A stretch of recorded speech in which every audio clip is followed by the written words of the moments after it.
Rediscovering love in self-centered world. Gospel values of love. The greatest commandment. The two commandments, love of God and love of neighbor, go hand in hand to the priesthood of Jesus.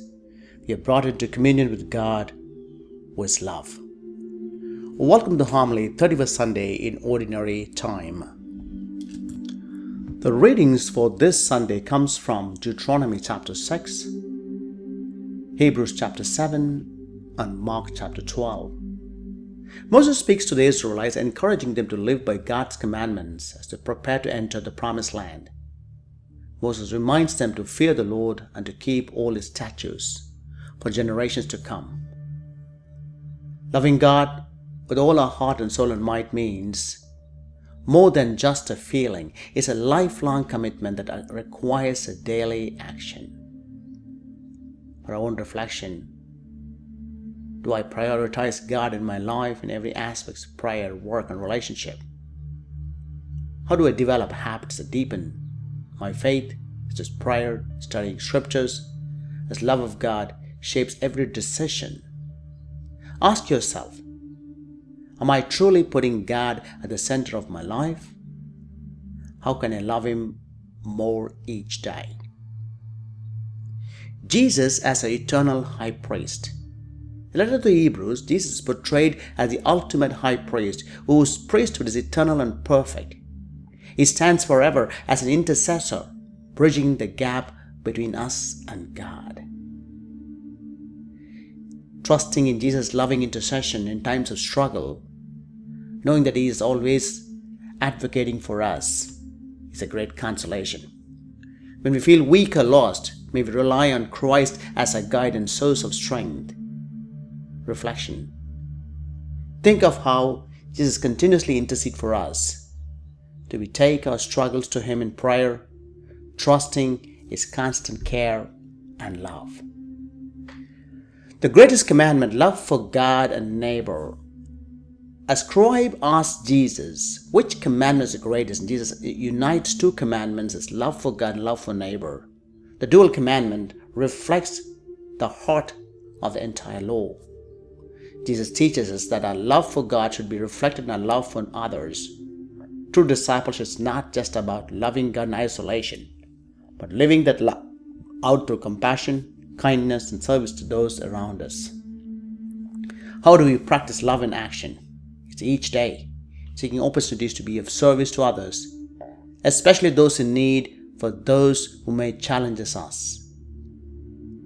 Forgiving others as an expression of love, letting go of grudges and bitterness. May we reflect on how loving a neighbor in real, practical ways show our love for God. The railroads and love of God and love of neighbor, they go together. We can't say I'm a Christian, I can't love others. It's like railroads and love of God, love of neighbor, they go hand in hand. It's like two sides of a coin, love of God and love of neighbor. To make a coin, it needs two sides.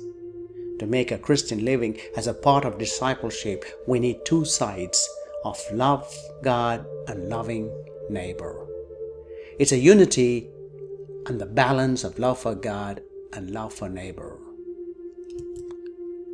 Loving at times can be challenging, but when loving our neighbor is a noble aspiration, often comes with its own set of challenges. Loving others beyond superficiality. Loving those who are different. Loving in times of conflict. Loving those who have wronged us. Loving selflessly in self-centered world. Loving when we are busy. And loving those in pain or suffering. Take a moment this week. Ask the question and the areas where you need that love which you cannot give because of self-centeredness, ego, selfishness, and how you can follow the path of God in discipleship, in trusting and loving Lord Jesus Christ. Authentic love and discipleship. Love, the heartbeat of faith. Jesus speaks to us in a way that leaves no room for doubt. Loving God with everything, our heart, soul, and mind and strength is fundamental. Jesus immediately adds that we must also love our neighbor as ourselves. This combination is revolutionary. It is not enough to honor God with prayers and religious practices while ignoring our neighbors, nor can we truly love others without entering our lives and God's love. Loving God with all our heart, soul, mind, and strength. Jesus shows that our love for God should be our first focus, priority, a love that consumes our entire being. This isn't just emotion, it's a commitment. We love God and we dedicate time for prayer, study His Word, and seek His guidance in all things. We love Him by choosing to live according to His will, even when it's challenging. Loving our neighbor as ourselves just elevates the command to love our neighbors to a small level as loving God. To love others as ourselves means to wish them well, to forgive, and to act with compassion. This love is often demanding. It calls us to stretch beyond our comfort zone, to reach out to those who may not reciprocate or understand. We are called to love even when it costs us something. Love in action. Love for God and neighbor cannot be separated from action. Just as faith without work is dead, so love without action is incomplete. Today, Jesus invites us to make love our life purpose. Love that is patient, forgiving, and faithful. Every person we encounter is an opportunity to practice this love. You smile at a stranger, pray for someone in pain, forgive a past hurt, or simply listen to someone's story. We live out God's love. St. Augustine once said, "Love and do what you will." When we love as God intends, our actions naturally reflect Him. Similarly, Thaddeus Felicio believed that it's love alone that counts, highlighting that our smallest action done in love matter greatly to God. The role of the Holy Eucharist. Every time we celebrate the Eucharist, participate in God's love for us. Jesus' sacrifice is the ultimate model of love that gives itself entirely for others. Let's draw strength from Eucharist to live out this love daily. Let love be the rhythm of our lives. Loving God and neighbor is the heartbeat of true discipleship. We live in a world of success, individualism, and self-centeredness. Jesus emphasizes on love, centers on love for God and love for neighbor. What is called for this week as a faithful worshiping community is to shift our focus from self-centeredness to God-centeredness. It's time to let go the ego towards God-centered life. We need to find practical steps, the values of love in our daily lives, concrete steps. I would recommend in prayer, in meditation, write down the concrete steps where the gospel values of love becomes a priority. Could be acts of kindness,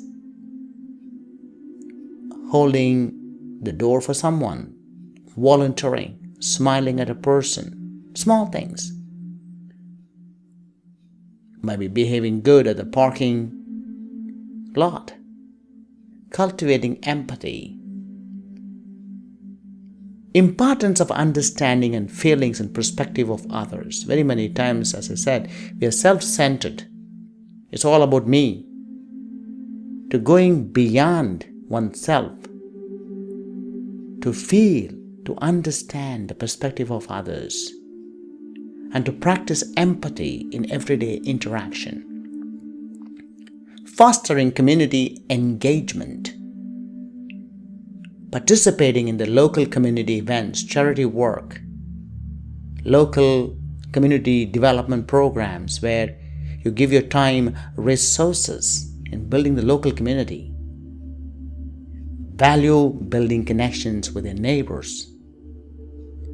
Practicing forgiveness. Forgiveness as a means to let go of grudges and resentments. Forgiveness doesn't change the past, but forgiveness changes the future.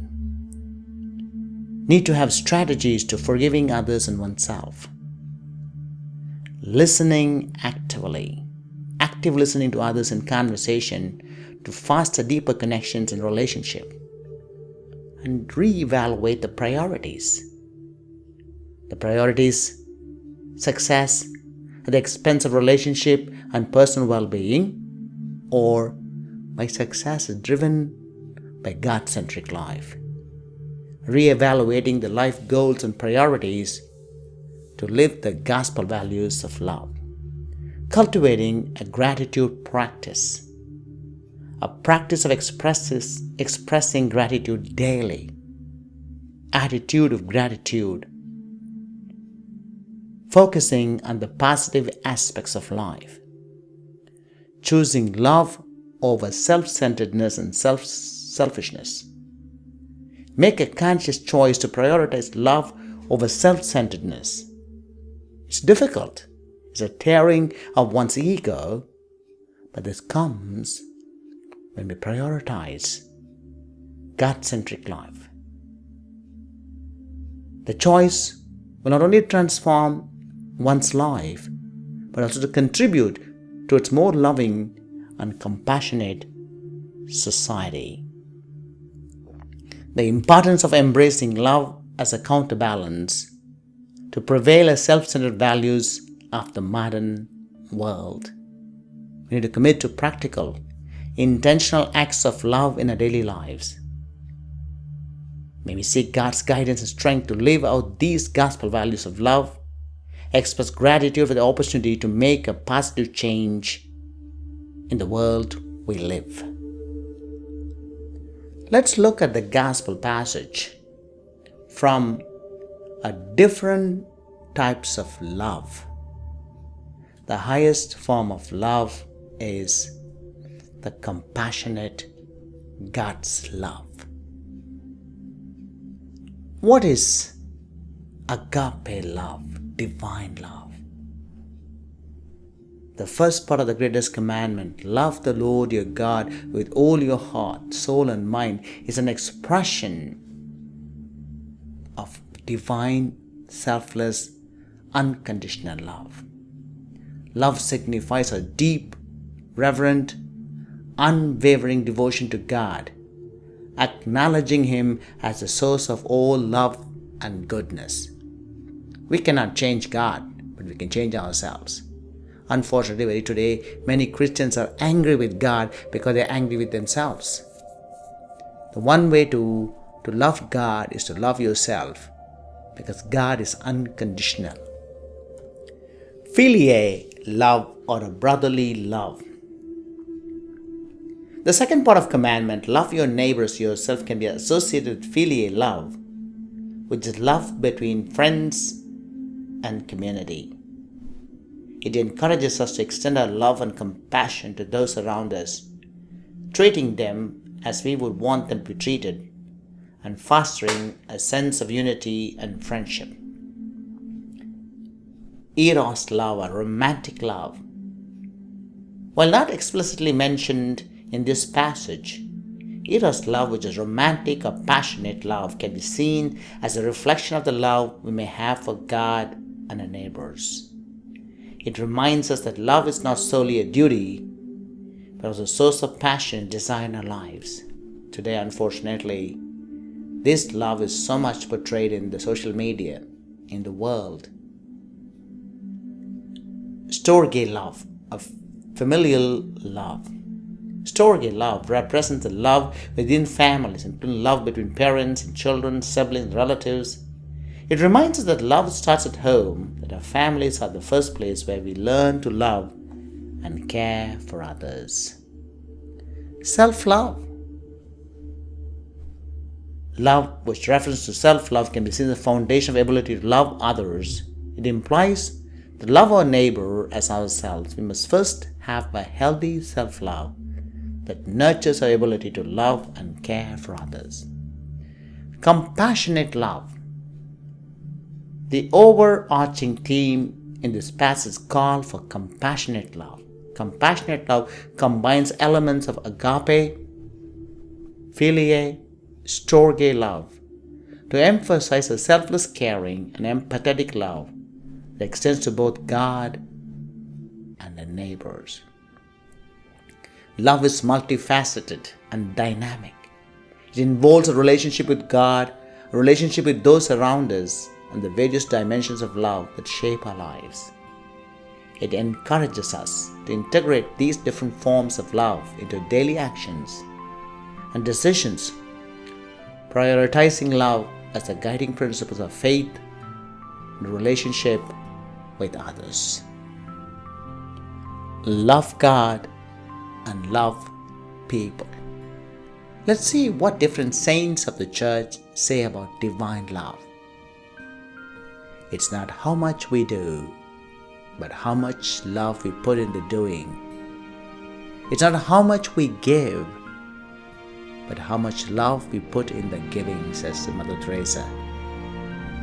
In the evening of life, you will be judged on love alone, John of the Cross. My mission to make God loved will begin after my death, St. Teresa of Lisieux. The greatest dignity and most essential duty of a man lies in the full and conscious acceptance of divine love. St. John Paul II. Divine love. Love does no harm. Harmony, peace, and love. Love does no harm to a neighbor. Therefore, love is the fulfillment of the law. Romans chapter 13 verse 10. Dear friends, let's love one another, for love comes from God. Everyone who loves has been born of God and knows God. 1 John chapter 4 verse 7. Love is patient. Love is kind. It does not envy. It does not boast. It is not proud. It does not dishonor others. It's not self-seeking. It's not easily angered. It keeps no record of wrongs. Love does not delight in evil, but rejoices with the truth.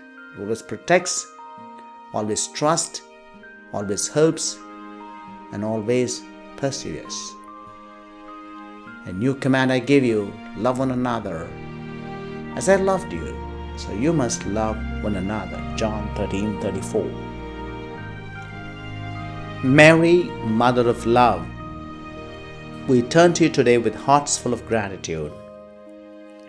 Just as you loved God with all your heart, soul, and mind, loved your neighbor as yourself, we seek your guidance in intercession. Help us, dear Mother, to deepen our love for God and our fellow humans. Teach us to follow the example of your pure and selfless love through your prayers. Lead us to live out the greatest commandment of love in our daily lives, just as you did. Blessed Virgin Mary, as we honor you today, we ask for your continued presence in our lives. We may always remain close to your Son, Jesus Christ, the source of all love. Discovering love in a self-centered world. Gospel values of love, the greatest commandment. And when Jesus saw that he answered with understanding, he said to him, "You're not far from the kingdom of God." And no one dared to ask him any more questions. Mark chapter 12, 33-34. Let love be the rhythm of our lives. Loving God, neighbor is the heartbeat of true discipleship. God bless.